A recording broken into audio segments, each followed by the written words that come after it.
If your child can sound out words, but they still read like this, the, d, og, ran, you're not alone. They're accurate, but it's slow, choppy, and disconnected. That's what we call a fluency problem.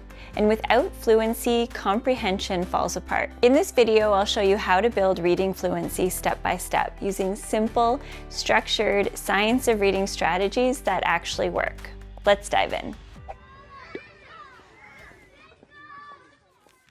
Fluency isn't about reading fast, it's about reading well. It has three parts: accuracy, reading the words correctly; automaticity, reading smoothly without stopping to sound out every word; prosody, reading the natural tone and phrasing so it actually sounds like language. I like to think of it like driving.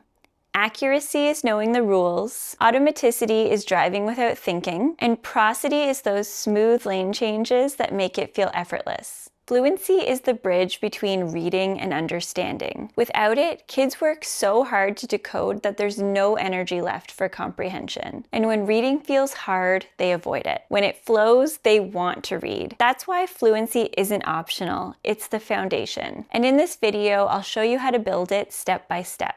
Fluency starts with one thing, and that's accuracy. You can't build fluency on a shaky foundation. If a child is still guessing, skipping sounds, or unsure of patterns, fluency work won't stick. So start here. Teach phonics explicitly every day, sound by sound. Use decodable readers, not leveled books. Give instant feedback. Say, "That's not sh, try again. What do these letters say together?" Once they can read words accurately, then we build automaticity. And if you want an easy way to teach those phonics and phonemic awareness skills, check out my early reader pack. It includes 30 alphabet cards, 26 letters, and 4 digraphs, plus multi-sensory play-based activities that make learning stick. You can find it at the link below. Step 2 is repeated reading. This is one of the most effective, research-backed ways to build fluency, and here's how it works. Choose a short decodable passage. Model it first, show what smooth reading sounds like. Have the student read once, then give quick feedback. Have them read it 2 or 3 more times, focusing on flow and expression. Want to make it motivating? Track their words per minute. Kids love to see their own progress, and it turns practice into a game. When reading starts to feel smooth, then confidence skyrockets, and that's the magic of repeated reading. And if you're finding this content helpful, then take a minute to subscribe. It helps this channel reach more parents and teachers who care about building confident readers. Step 3 is modeling fluent reading. Kids can't sound fluent until they've heard fluent. During read-alouds, make it obvious, almost theatrical. Pause clearly at commas and periods. Raise your voice for questions. Emphasize important or emotional words. Then have your students echo read after you, 1 line at a time. It's call and response fluency training, and it works beautifully. The more they hear what good reading sounds like, the faster they internalize it. Step 4 is teaching phrasing and chunking. And here's a quick trick that takes kids from robotic to readable. Write a sentence and mark the natural pauses with slashes, like this: "The dog ran down the hill and barked at the cat." Read it first so they can hear the flow, then read it together. This trains both the ear and the mouth to work in sync, and it smooths out that word-by-word crawl and turns decoding into real reading. Step 5 is partner and choral reading. Fluency doesn't have to be solo work. It grows faster with a partner. For partner reading, try pairing a confident reader with a developing one. Let them take turns. One reads while the other listens and follows along.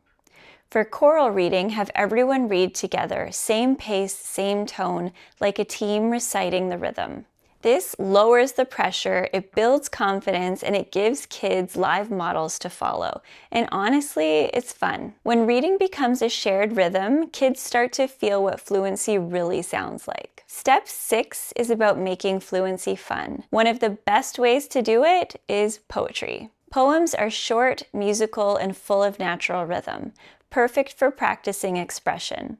Another great option is reader's theater. Kids take on parts, read their lines, and perform together like a mini play. It's still repeated reading, but it doesn't feel like practice, it feels like play. And the fluency gains are huge. Step 7 is tracking progress. Kids need to see their growth to stay motivated. Start simple.